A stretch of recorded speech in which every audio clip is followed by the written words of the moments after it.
नमस्कार दर्शक बंधु। जुलाई मास समस्त 12 गोटी राशि व्यक्ति विशेषज्ञों दुर्दिनर समय रहिबो। सेथिमध्यरु कुंभ राशि एमिति गोटे राशि जे सम्मुखीन हेबाकु जाउची बहुत गुड़िए खराब परिस्थितिर एवं जो समय आपण पूर्वर देखि नथिले, जो भली परिस्थितिर आपण पूर्वर सामना करि नथिले, सेही भली अशुभ समय दिन घड़ी आपण देखिबा पाई जाउछंती। कारण जुलाई मासरे ग्रह मानकर गोचर गुड़िक सबुठारु अशुभदायी रहिबा पाई जाउची एवं सबुठारु शुभ ग्रह जे शुभ कार्यर कारक ग्रह स्वामी अटंती देवगुरु बृहस्पति जे जून मास 2 तारिख रे उच्चस्थ होइथिले हेबा पाई जाउछंती अस्त एवं अगस्त मास 12 तारिख पर्यंत गुरु अस्त अवस्था रे रहिबे एवं ता सहित कर्मर कारक ग्रह कर्मर स्वामी शनिदेव हेबाकु जाउछंती बकरी। आगामी 138 दिन पर्यंत यही बकरी स्थिति रे विराजमान करिवे।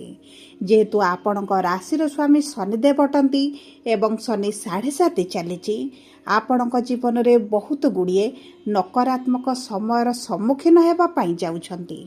ता सहित बुध जे बाणीर कारक ग्रह व्यवसायर स्वामी अटंती, शिक्षार स्वामी अटंती, गोटे पाद पछकु देई पुनर्बार मिथुन राशि रे प्रवेश करिबा पाई जाउछंती। जेउ कारणरू बुधंकर बकरी चलन मध्य आपण माननको अशुभ फल प्रदान करिबो। ता सहित शुक्र 5 जुलाई रे सिंह राशि रे प्रवेश करी केतुंक सहित विराजमान करिबा पाई जाउछंती। तेणु करी बुध शुक्र गुरु एवं सूर्यंकर एही खराब प्रभावटी निश्चित भाव समस्त कुंभ राशि व्यक्ति विशेषज्ञ जीवन में बहुत बड़ प्रभाव पकाइबा पाई जाउची। किंतु आपणक कुंडली रे किभଳି ग्रहंकर स्थिति रहिछि, आपणकर केउ नक्षत्र रहिछि, ताहा उपरे निर्भर करुछि केउ भଳି परिस्थिति देई गति करिवे। सबु परे किंतु आपणको भिडियोर शेष भाग रे जणाइबि जे कोन रहिछि सहज उपाय जहा आपणकर अशुभत्व को कम करिबारे सहाय्य करिवो, ताहा विस्तृत भाव आलोचना करिबि। सेतिपई धैर्य धरी देखंतु, शुणंतु, जानंतु एवं जीवन रे आसुथिबा नकारात्मक परिस्थिति को आपणक जीवनरु दूर को पठांतु। किंतु भिडियोटी आरंभ करिबा पूर्वरु जदि आपणकर भी कुंभ राशि होइथाए एवं आपण भी ईश्वर को आंतरिक भक्ति एवं विश्वास करंती, तेबे भिडियोटी को लाइक करंतु। कमेंट बॉक्स रे जय जगन्नाथ, जय मां लक्ष्मी अवश्य लिखि दियंतु। ता सहित आम सह जोगाजोग करिबा पई वीडियोर मध्य भाग रे एक व्हाट्सएप नंबर टिए दिया जाइछि। जो नंबर साहाय्य रे आपण आम सह जोगाजोग करी निजर नूतन कुंडली प्रस्तुत करि परिबे, कुंडली विश्लेषण कराई परिबे, किंबा आपणकर चाकरी, विवाह, व्यवसाय, प्रेम संपर्क, शिक्षा, स्वास्थ्य को नै किछि समस्या रहिछि, ताहार सहजरे एवं स्वल्प मूल्य रे समाधान करि परिबे। सेतिपई आपण आम सह वीडियोर शेष पर्यंत जोड़ी होई रुहंतु। व्हाट्सएप नंबर माध्यम रे आम सह जोगाजोग करी खूब कम मूल्य रे आपणक समस्यार समाधान करंतु। एबे आसंतु कार्यक्रमटी को आग को बढ़ाइबा। देखंतु कुंभ राशि 3टी नक्षत्र रहिछि। धनिष्ठा कुंभ 23/11, शतभिषा कुंभ 24/11, पूर्व भाद्रपद कुंभ 25/11 कुंभ राशि। तेबे सर्वप्रथम जानिबा धनिष्ठा कुंभ राशि 23/11 व्यक्तिविशेष मानकर नक्षत्राधिपति होउछन्ति मंगल एवं मंगल विराजमान करछन्ति केंद्रर भाव रे आपणक चतुर्थ भाव रे। देखंतु सूर्य आपणक पंचम भाव रे विराजमान करी आपणक शिक्षा क्षेत्र रे उन्नति आनिबा समय रे बुध आपणकर षष्ठ भाव रे गोचर करी आपणक शिक्षा क्षेत्र रे किछि ना किछि समस्या सृष्टि करुथिले।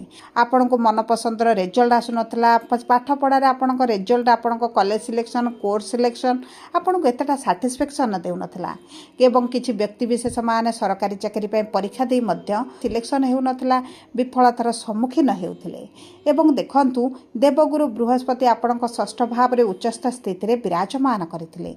जेहेतु कुंडलीर षष्ठ भाव को एतटा शुभ बोली कुहा जायनी, किंतु गुरु सेठारे रही आपणक जहाँ भी शुभ फल प्रदान करिथांते, विशेष भाव रे आपणक आर्थिक आर्थिक क्षेत्र में गुरु जेहेतु यही जुलाई मासरे अस्त हेबा पई जाउछंती आपणकर ऋण करज बढ़िबार बहुत अधिक संभावना रही किछिटा महामारी भली परिस्थिति मध्य आपणक चतुर्पार्श्व देखा दे पारे जो कारण आपणकर किछिटा ऋतुकालीन समस्या देखि पारंती इन्फेक्शन देखि पारंती एलर्जी देखि पारंती ठंडा जातीय समस्या आपणकर बढ़ी पारे एवं देखंतु यही समय मध्य स्वास्थ्यगत समस्या निश्चित भाव में देखा देबो सेति आपको बहुत अधिक सतर्क रहिबाक पड़िबो। गुरु जेतेबेले शुभ कार्यर कारक ग्रह देवतांकर स्वामी अटंती जेतेबेले अस्त स्थिति रे रुहंती सेतेबेले नकारात्मक ऊर्जार वृद्धि घटिथाए जो कारणरू स्वास्थ्यगत समस्या सहित आपणकर मानसिक स्थिति मध्य दुर्बल होइथाए। एही समय मध्य जदि आपण किसी सरकार संबंधित कार्य करने चिंता करती तेबे आपको एतटा शुभ फल प्राप्ति न हो पारे। विशेष भाव में 15 जुलाई पर जदि आपणकर किसी सरकार संबंधित कार्य रही भूमि जमी वाहन संबंधित किसी कार्य रही तेबे 15 जुलाई पूर्व जदि आपण करनियंती आपणक पई अति उत्तम रहिबो। एवं देखंतु 15 जुलाई रे सूर्य आपणक षष्ठ भाव को गोचर करबा क्षणी आपणकर स्किन संबंधित बा चर्म संबंधित समस्या किछिटा देखा दे पारे। एवं देखंतु 7 जुलाई रे बुध जेहेतु बकरी हुई आपणकर पंचम भाव को फेरिबे एही समय मध्य आपण जदि व्यवसाय करूछंती तेबे व्यवसाय रे किछिटा मांदा परिस्थिति देखि पारंती ठकामीर शिकार मध्य आपण होई पारंती से दिग प्रति आपण को ध्यान देबा को पड़िबो। एबे आसंतु जानिबा सतभिसा कुंभ राशि 24/11 कुंभ राशि रो व्यक्ति विशेष मानकर राहु हेउछंती नक्षत्राधिपति विराजमान करिसंती लग्न भाव रे मानसिक दुश्चिंता बढ़िबा सहित मुंड व्यथा मुंडरे समस्या आपण देखि पारंती बारंबार स्वास्थ्यगत समस्यार मध्य सम्मुखीन होई पारंती। शनि द्वितीय भाव में विराजमान करिसंती एवं आपणक द्वादश भावर स्वामी होई मेडिकल रे किछिटा अर्थ आपणकर खर्च होई पारे आपणक पई हेउ आपणक प्रिय परिजनक पई हेउ आपणक बारंबार मेडिकल को दौड़िबा को पड़ी पारे मेडिकल संबंधित आपणकर किछिटा अर्थ खर्च होई पारे। जदि आपण एही समय किछि विदेश यात्रा करबा पई चाहुतिले दूर यात्रा करबा पई चाहुतिले तेबे विशेष भाव में 15 जुलाई पर जदि आपण न करंती तेबे आपणक पई उत्तम रहइबो। 15 जुलाई रु अगस्त 11 मध्य आपणकर दूर यात्रा गुड़ी को जदि बंद करदेवे कि विलंब कराइदेवे घुंचाई पारे तेबे आपणक पई अत्यंत शुभदायक रहिबो। ता सहित देखंतु आपणकर वैवाहिक जीवन में आपण उच्च नीच भली परिस्थिति जो देखुथिले सम्मुखीन हेउथिले केतु आपणकर सप्तम भाव में विराजमान करिथिबारु संपर्क मध्य संदेह आसुथिला मनमालिन मतभेद चलीथिला ताहा आपणकर किछि कांशरे कम होई पारे कारण शुक्र आपणकर सप्तम भाव को गोचर करी आपणक संपर्क में मधुरता आनिबे एवं ताहा सहित जो व्यक्ति मानकर विवाह होई पारु नथला आपणकर विवाह मध्य हेबार संभावना रही एवं जदि आपण प्रेम संपर्क रे अछंती एवं प्रेम संपर्क रे तिक्तता बढ़ी जाइछि दूरता बढ़ी जाइछि ब्रेकअप भली परिस्थिति देखुछंती तेबे मध्य आपणक संपर्क रे पुनर्बार मधुरता मध्य आसी पारे। एबे आसंतु जानिबा पूर्व भाद्रपद कुंभ 25/11 कुंभ राशि व्यक्ति विशेष मानकर देवगुरु बृहस्पति हेउछंती नक्षत्राधिपति गुरु विराजमान करिसंती आपणकर षष्ठ भाव में किंतु गुरु हेबाकु जाउछंती 15 जुलाई परठारु अस्त स्थिति रे जेहेतु सूर्यंकर प्रभाव में गुरु अस्त रहिबे तांकर शुभाशुभ फल कमी जिवो जे कारणरू आपणकर किछिटा गुप्त शत्रु बाहरी पारंती जे कर्म क्षेत्र रे हेउ पारिवारिक स्थिति हेउ आपणक जीवन रे समस्या को बढ़ाई पारंती। एही समय मध्य आपणक शत्रु मानकु चिन्हट करिबा शत्रु मानक ठारू दूरता बनाइबा अत्यंत जरूरी रही। आपणक आखि कान को सब बेले खोला रखिबा आपणक विरुद्ध रे जदि किछि षडयंत्र रही से विषय जानिबा तदारक करिबा जे काहा उपरे सहजरे विश्वास न करिबा आपणक पई अत्यंत जरूरी रही। सहजरे काहा उपरे विश्वास करी कोनोसी कागज पत्र दस्तखत करंतु नाही। जदि आपण व्यावसायिक किछि चुक्ति करिबा पई चाहुचंती तेबे आपण बारंबार पढ़िबा परे गुरुजन मानक ठारू सजेशन नेबा परे जदि आपण निष्पत्ति नेबे आपणक पई उत्तम रहिबो। एही समय मध्य आपण टिके विचलित रही पारंती दुखद रही पारंती टेंशन रे रही पारंती जे कारणरू आपणक स्वास्थ्यगत समस्या मध्य देखा दे पारे। देखंतु अष्टम भावर स्वामी हेउचंती बुध जी हेबाकु जाउचंती बकरी किंतु आपणकर बकरी होई पंचम भाव को धर्म त्रिकोण रे जेहेतु विराजमान रहिबे आपणक शिक्षा क्षेत्र रे परिवर्तन सहित आपणकर जदि पूर्वरु किछिटा शिक्षा संबंधित ब्रेक लागि जाइथिला किछिटा जेलसी भली परिस्थिति आपणक मन को आसुची तेबे एही सब परिस्थिति रु जदि आपण निजको अलग रखंती निजको दूरेई रखंती तेबे आपणक पई अति उत्तम रहिबो।